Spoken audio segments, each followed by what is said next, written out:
O'zbek deganda bir qo'rqoq odamlar tushunadigan bo'lib qoldi. Men ko'p joyda aytaman.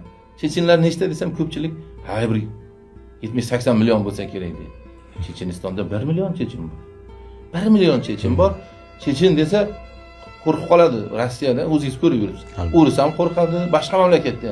Chechen deganda o'sha yovqir yigitlarni tushunadi-da, o'zbek deganda igni qisilgan qo'rqoq odamlarni tushunadigan bo'lib qoldi.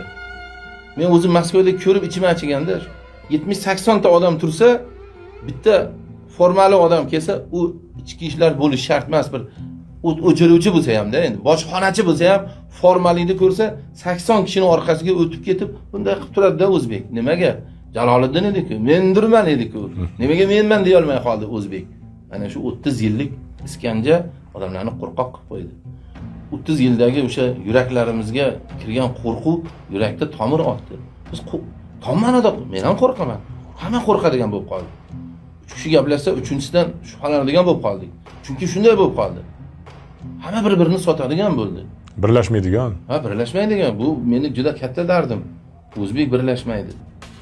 Qarang, o'sha Moskvada yurgan ikkita chechenga teginib ko'ring. Yoki boshqa millatga teginib ko'ring, gruzinga teginib ko'ring. Hatto tojiklarga ham teng. Tojiklar ham bizdan ko'ra birdamroq. Bitta o'zbekni o'rislar yoki boshqalar qiymalasa, qolgan nima ishdan turadi? Qiymalab bo'ldimikin, meni qiymalamasmikin deb turadi. "Ho, nima qilyapsan? Ho, meni vatandoshimni, millatdoshimni nima qilyapsan?" demaydi-da. Chunki 30 yil davomida mana shunaqa qo'rquv yuraklarga singdirildi. Qo'rquv saltanati bo'ldi O'zbekiston.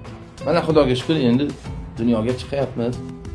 Hamma yoq yaxshi bo'lyapti, asta-asta. Birdaniga endi 30 yilda bu ahvolga kelmasa, yana bir 30 yil kerak bo'ladi-da. Mendirman o'sha deyishimizga yana 30 yil kerak bo'ladi-da. Ya'ni qo'rqoqlikdan voz kechmaslik qiyin bo'lsa kerak. Endi o'tish davri deb ko'p aytadi-yu, o'tish davri nima degani? Davr o'tmaydi, biz o'tib ketishimiz kerak-da. O'sha qo'rqoq avlod, o'sha qo'rqoqlikni qo'rqib devorda ham qulog'i bor deb qo'rqib yurgan mana shu bizning avlodimiz o'tib ketish kerak. Mana shuni ko'rmagan avlod katta bo'lsa, yaxshi bo'ladi.